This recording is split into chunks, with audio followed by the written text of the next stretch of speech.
Hello everybody, my name is Blackheart, and today I'm going to be talking about that time me and my friends tried to make our own tabletop RPG, which stands for role-playing game. So, like all great ideas, it began after a night of very little sleep, waking up at, I don't know, 6 in the morning after going to bed at like 3 a.m. And yeah, it was just one of those great ideas that you get after a sleepless night. The night before going to bed, I think I watched like the first episode of Critical Role. That was back when Campaign 1 was just starting, and somehow I woke up the next morning and I thought, you know what?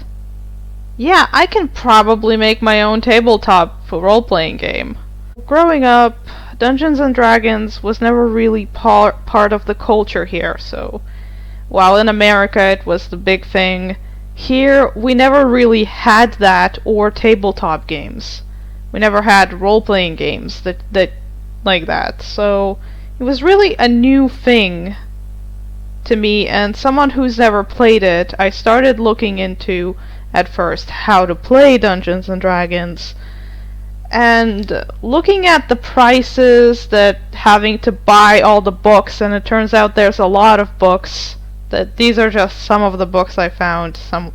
There's a lot more books, a lot more manuals for both Dungeon Master and player, and as a person who didn't have a job back then and didn't have a lot of money, having to buy these books that already cost a lot, plus shipping them to where I live from America, which would pretty much double the price with all the taxes, and it just seemed too expensive to pick up Dungeons and Dragons. So I thought, you know what?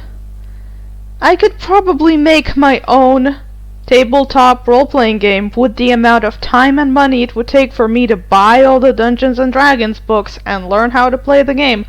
I could just make my own. And that's when it all started. This is how the mess that we called Adventure Party was born.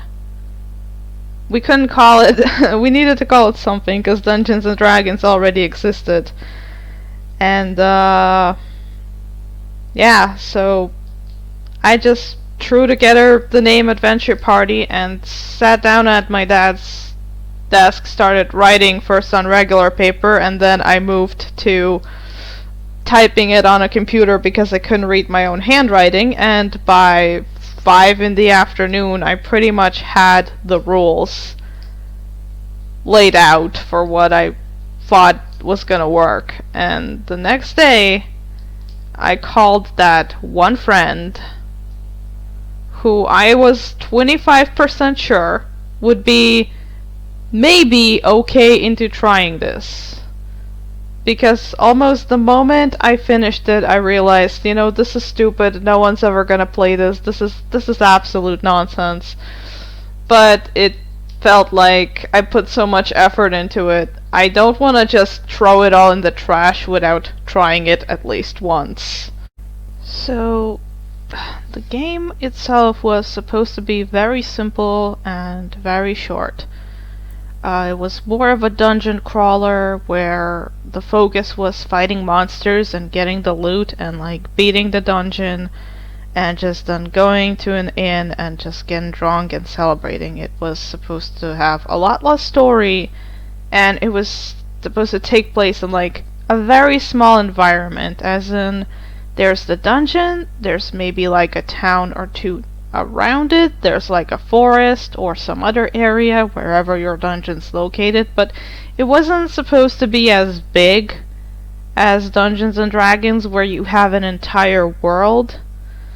So that was how we started. I just made well, this isn't the first map I made. I just kind of took a pen and randomly doodled a bunch of stuff on a piece of paper. This is a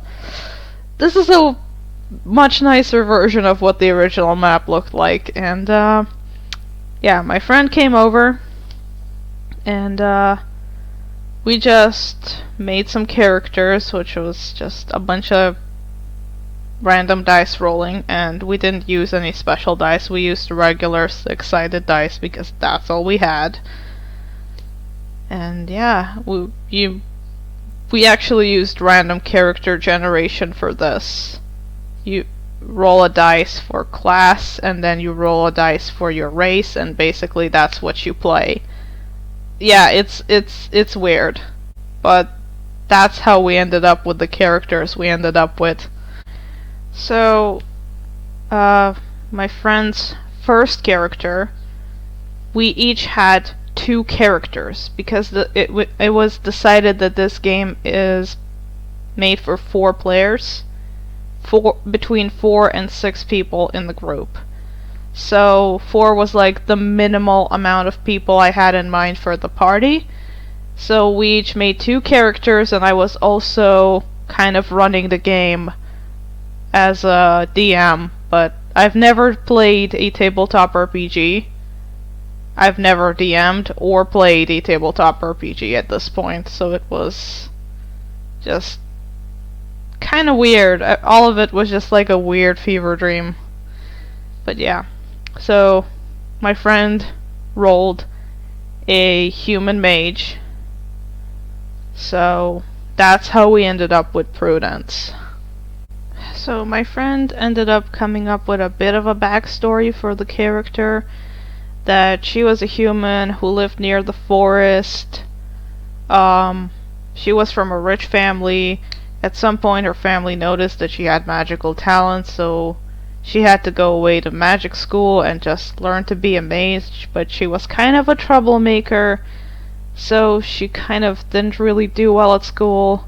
Kind of came back home and found herself a mage to be an apprentice to, and when I said she lived close to the forest, that was where my friend's second character lived. So my friend's second character was named Regis, and he was in Forest Elf Archer. So being an elf, Regis was, well, capable of living for many hundred years, and he was already kind of an adult when he met Prudence, but Prudence was about maybe 6 years old when she first met Regis, so she was very little, and it's rare for elves to kind of befriend humans, but she got lost one time when she was 6. She met him, and he helped her find her way back home, and he was nice to her, and she kept coming back to see him throughout her childhood and teenage years, up to the point where she left for magic school, and she kind of began developing maybe like a crush on him. But being an elf, Regis always saw her as like still the same little girl he found that day, because elves and humans age very differently and look at the world very differently, so they were really just childhood friends. And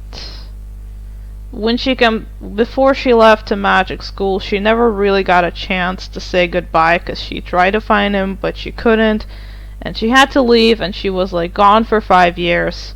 So when she comes back, she's really happy to see Regis again. So I wasn't originally gonna put a lot of effort into making a story for the characters, because the story wasn't really going to matter. We were just going to go into a dungeon and kill some monsters and just have fun. But after my friend came up with this intricate story for her 2 characters, which was very cool because I didn't know she was capable of something like this, I was like, okay, I have to put some effort into it. So my first character was Nihala,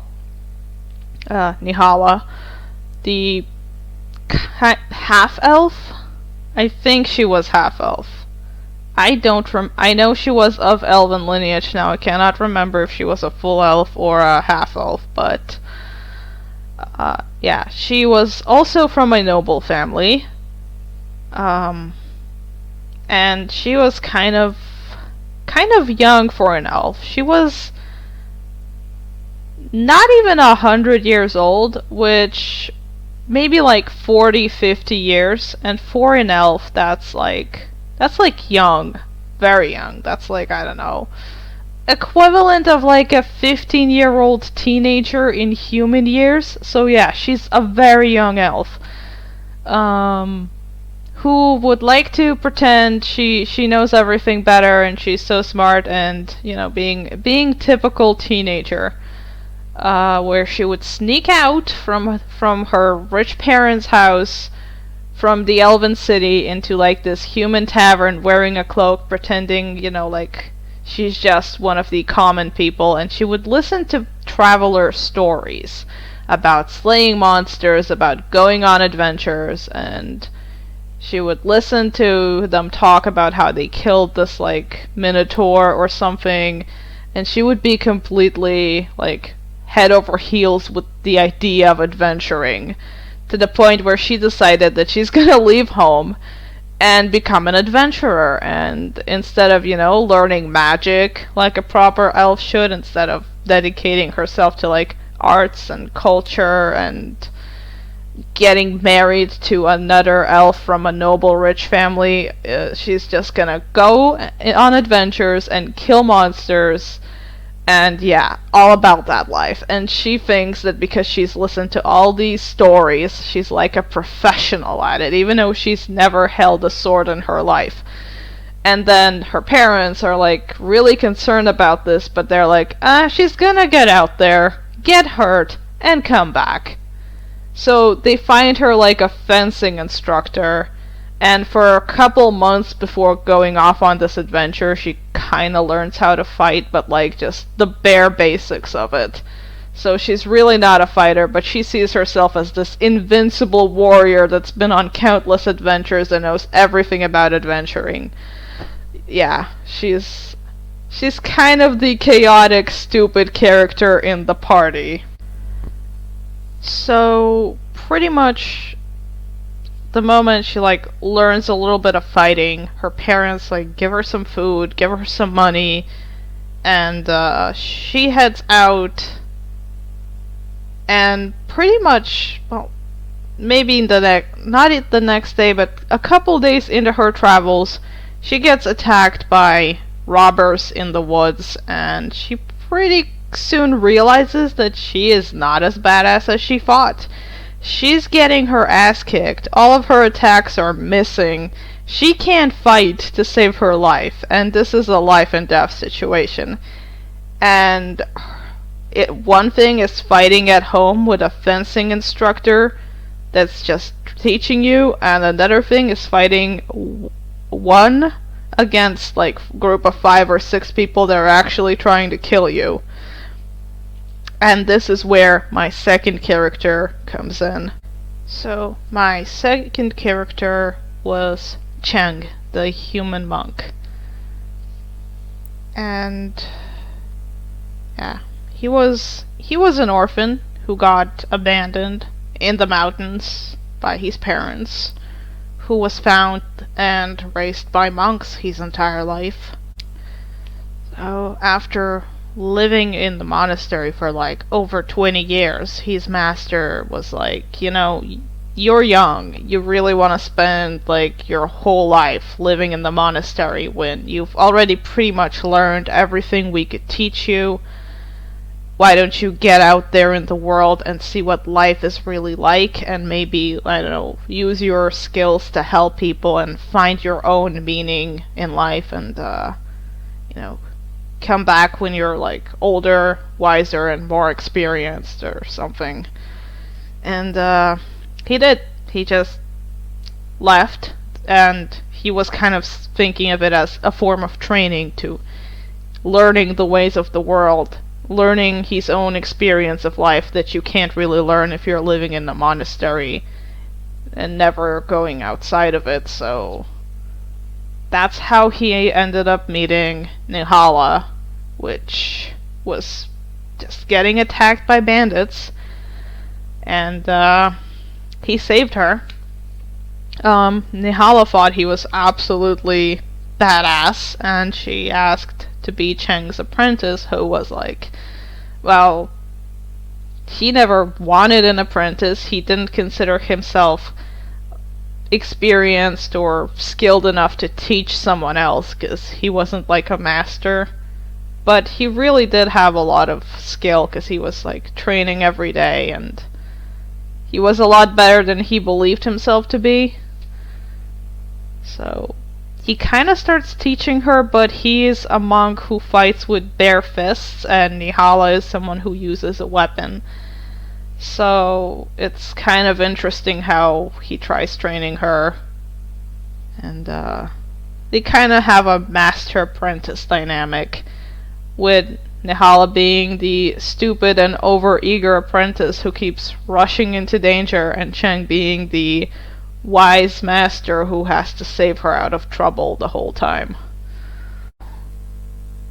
When the story kind of starts, Nihal and Cheng have already met up, and Prudence and Regis have already kind of reunited. She's been home for a week doing her apprentice things with her mage teacher, who kind of goes off on an errand, so leaves her a lot of time to just go off and see Regis. And one night they're kind of walking in the woods, talking. He tells her that there's been some weird things going on in the forest. He's been finding a lot of weird traps and mutilated animals, and he thinks there might be some poachers in the area, and Prudence, having a lot of free time on her hands, decides to help him out.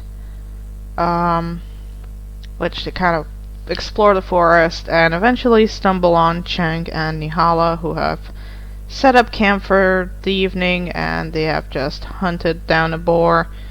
And well, Regis and Prudence kind of confront them, but they don't really look like poachers. I mean, Cheng is dressed in his orange monk robes, and he very much looks like a monk. Nihala is wearing kind of fancy, expensive stuff, and her weapon's kind of fancy, expensive, and decorated. And it's kind of obvious they're not poachers, so we don't really have, like, role mechanics for, like, investigation or things like that. We have a really weird mechanic that I like to call the yes and no dice. So anything above tree means a yes, and tree and below tree means no. And in a situation where something happens, you just ask a question, roll a dice, and see what it lands on. So we have a joke that in this game we don't make decisions, we let the dice decide, and we just roll with it. So yeah, we have this weird mechanic to make decisions, which leads to a lot of weird things happening. So I just thought to bring it up. Yeah. So it's kind of getting late. Regis and Prudence have been walking around the forest for the entire day, looking into what's going on. They sit down. Cheng kind of invites them to join them for dinner, I guess. They're roasting a boar, having a nice meal, talking, like Regis asking him about, like, has he seen anything weird, any weird people, any weird monsters or anything in the area. And Cheng and Nihala have been training in the forest for a couple weeks now, but they only recently arrived in this area and haven't really noticed anything weird yet. So Cheng kind of asks him more about what's going on, because he kind of wants to help, because he's a good guy and he likes helping people. Nihala's also into it because it smells like an adventure, potentially, and she's all about that, so they're kind of very interested into what Regis is talking about, and he kind of expands upon what's been going on, with there being multiple elf settlements in the forest, and each settlement has kind of its own territory, and the elves don't really go outside of their territories, but all these, like, settlements keep in touch as to what's going on in the forest, like if there's animal migration, if there's a dangerous predator in the area, if there's poachers, if there's some kind of weird disease going around and animals are dying, or if there's like infected trees or something. You know, they contact each other, and if they need help, they kind of ask the other settlements for help. So they're constantly in contact, and Regis says that 2 of the elf settlements have gone, like the closest one to his, have gone silent. For about 2 months now, there's been no news from them at all about what's going on in their part of the woods, and maybe there's just nothing to report, but he wonders if there's more going on, because there seem to be poachers or something in the area with these weird traps and mutilated animal bodies showing up, and these are not your typical poacher traps. They're kind of designed to kill, not capture. And they kill in very gruesome ways that kind of mutilate the animal, so you couldn't really use its fur if you were hunting for fur, or like a normal poacher would, like want to skin the animal and sell its fur, because it does so much damage. It pretty much leaves the animal unusable for, maybe you could still use its meat for something, but it's like, these are not your typical poacher traps, basically. So as it's gotten kind of late, as they were just eating and chatting, they decide to spend the night at Cheng and Nihala's camp, and they have a tent, but the tent can only fit 2 people at once. So 2 people have to stay on the night watch, and it happens to be Regis and Nihala. Nihala's really excited to talk to another elf, and especially a forest elf, because Nihala herself is a high elf. Remember now, I've made high elves and forest elves 2 separate kinds of elves. So, yeah, she's the high elf who's like supposed to be more inclined to magic, culture, arts, and crafting magical items, but here she is adventuring and acting very much like a forest elf or something, you know. And forest elves are more attuned to nature. They live with animals, they care about nature, they look after it, they prefer being in forests, and they just kind of don't care about the whole magic and high society culture stuff. And Nihala's leaning more towards this way of life, even though she's a high elf. So she's really interested in all that, and they kind of stay up talking. So we get your typical, it's kind of late night, a bit of a light mist rolling in, and there's a rustling in the bushes, and this random skeleton just wanders into their camp out of the forest. And it's just not something you expect in a forest. You know, you expect maybe a wolf, a bear, or a fox or something, like a crazy owl attacking you, but just a human skeleton that's like holding a weapon, like a sword and a shield, walking into the camp. And it seems to, for a moment, it's kind of ignoring them and walking on, and they kind of attack it. And Cheng and Prudence are kind of still asleep in a tent, and this is where we roll the dice to see if the players wake up, and it keeps landing on a no for a while, especially for Prudence. I think it takes her like 3 or 4 rolls to get a yes to see if her character wakes up, so it just takes a ridiculously long time. And then eventually everybody wakes up, and they fight a skeleton, and everybody's going, what the heck is going on here? Why is there a skeleton in the middle of the night in the forest? And yeah, nobody knows what's going on, but they defeat it. Prudence and Cheng now take the night shift while Nihala and Regis go to sleep.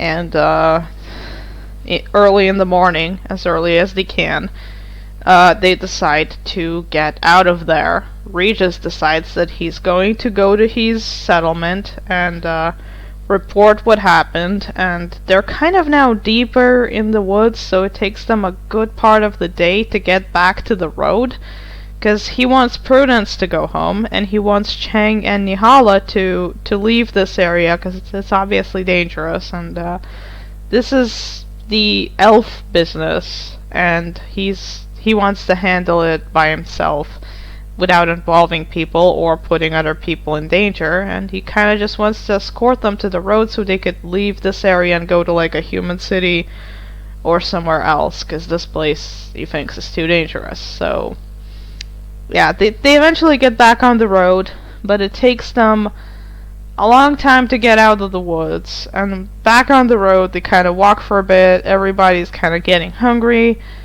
so they stop at a lake for fishing. Prudence tries a bunch of her spells out to see if she can catch any fish with them. Most of them don't really work until she tries a lightning spell and then pretty much electrocutes the entire lake. Yeah. That's gonna be a thing with Prudence.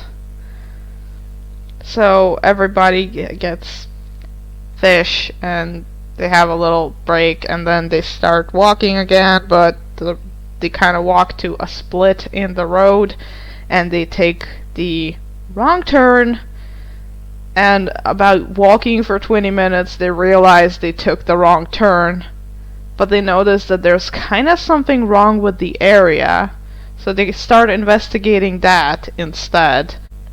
So they have taken the wrong turn and walked into this part of the woods that's kind of dark, and the road looks like it's overgrown and untraveled, and it leads back into the deep woods. And after walking for a while they realize they took a wrong turn, and they notice that the trees in this part are just dying. They're withering, and it's not just the trees, but in some parts it's even the grass, and it seems like all form of life, plant life, is just dying in this place. And they kind of start exploring it. There's still a bit of daylight left, and they stumble upon this weird old tower that looks abandoned and decrepit, but they find a door in the tower, but they can't open it, and Prudence tries unlocking it with a spell she has, but it doesn't work, and eventually she kind of figures there's magical force field on the door, and it can only be opened with a key that would allow you to disable the force field and open the door. So there's definitely something going on here that's not right. And so with the skeleton and this place being all weird, they kinda decide to stake it out. So they set up this little camp a bit away from the tower, and they don't really put up a tent because nobody plans on sleeping. They just want to see if anything weird happens and potentially find a lead on what's going on here. So they kind of explore the area some more, looking for berries or any animals to catch and eat, because they don't really have any magical bags. They just have like regular bags and regular pockets, so they couldn't really take an entire lake worth of electrocuted fish and take it with them. They just took some fish to eat, and now it's too far to go back to the lake and get more, so they're kind of looking for more food. But they can't really find any, and they notice that there's like no birds, no animal tracks, and even like all the bugs in the area seem to just be gone. There's basically no life, and as they walk like further into the woods where there's less of this, there does seem to be still some life, but it also seems to be kind of withdrawing from the area, as in whatever this weird disease or decay, whatever it is, they don't know what it is, it seems to be spreading from the area around the tower and corrupting more and more of the forest. So they wait more, and it gets dark, and eventually they do get attacked by skeletons again. This time it's a group of skeletons that attacks them, like a couple of them. And they're all awake, so they all get into this fight, and they go back to the tower because they think that's where the skeletons came from, but they do notice some skeletal footprints around the tower. They still can't get inside it. And then pretty soon they notice these weird lights in the forest, but they're not like torches, like not fire lights or lanterns. They seem to be these bluish and purplish ghostly lights, and they notice there's a group of skeletons that's kind of walking almost like a patrol in the forest, following a path that seems to be walked that way and back like more than once. Like it's a path that's being regularly walked on. So it's kind of imprinted into the ground and the grass, and they start following the skeletons. None of the skeletons notice that they're being followed. But it takes them pretty much the entire night of following the skeletons. But they follow them to a completely unfamiliar area to anyone in the party, because it goes outside of the forest, but it's basically on the other side of the forest where Prudence's home is. So they end up there. So the area they ended up in, it's kind of like they reach a road, and the road kind of splits, and one part of the road goes into like a valley where there's this other town, and that's not where the skeletons went. They find some muddy skeleton footprints, kind of go along the edge of the forest, and the skeletons have kind of disappeared out of view. But they follow this other road that goes into like a graveyard. And they notice that there's been a mudslide, and some of the graves that were on top of like this hill have become exposed, and because of this mudslide, and the coffins and graves are kind of damaged, and they're empty, and some still have like skeletal remains sticking out, and they wonder if this mudslide has something to do with why the undead are roaming the woods, that maybe the mudslide disturbed their rest and now they're kind of angry. So they decide to go into this chapel that's in the graveyard to ask the person who's in charge of taking care of all these graves about what's going on here. And on their way to the chapel, they encounter some more skeletons, but they're not just like these bare-boned skeletons holding weapons. They're kind of wearing heavy armor, kind of like knights. So they get into a fight with that, and it's really tough, and it's the first armored enemy, and Nihala's weapon really struggles with skeletons because there's not a lot to hit, and this is the first one where Nihala gets her fights with a piercing weapon, and against an armored enemy it's kind of perfect. So she performs really well in this. Prudence tries out a few spells that kinda don't really hit like they're supposed to, and ends up damaging the party members instead of the enemies, because she doesn't really have good control of her magic. So every time someone casts a spell, they have to roll to see if the spell hits, and we have this mechanic with the yes and no dice, where 6 means something very good happens, like you get bonus damage. But if you roll a 1, it means something bad happens. So how we do this is like, if you roll a 3, the spell misses. If you roll a 2, the spell hits a party member. And then everybody has to roll a dice to see which one rolls the lowest, and that person is the one who gets hit. And if you roll a 1, the spell hits you and you take the full damage of the spell. It also works similarly with ranged attacks, like if you're shooting an arrow, you have to roll to see if you hit. So yeah, it's kind of complicated, but that's how we played this.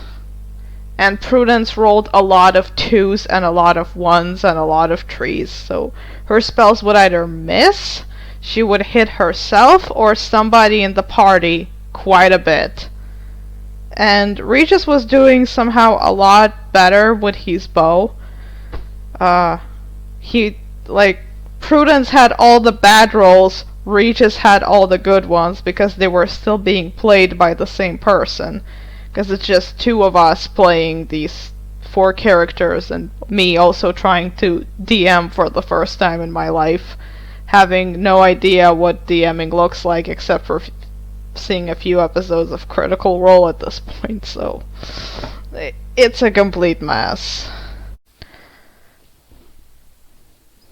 So yeah, this is the story of how we try to make our own tabletop playing game. At least the start of the story, because the story doesn't end here. It continues for a whole lot longer than it should have. Obviously, this was supposed to be a short kind of go into the dungeon, kill some monsters, and get the loot type of deal, but you can probably already guess that it ended up being a whole lot more than that, and we ended up very invested in our characters, which wasn't a thing I really expected, because as a person who's never played a tabletop RPG, I didn't really know what to expect. I was kind of expecting this to be more like Munchkins, where you just kill monsters, get loot, and just, well, have fun.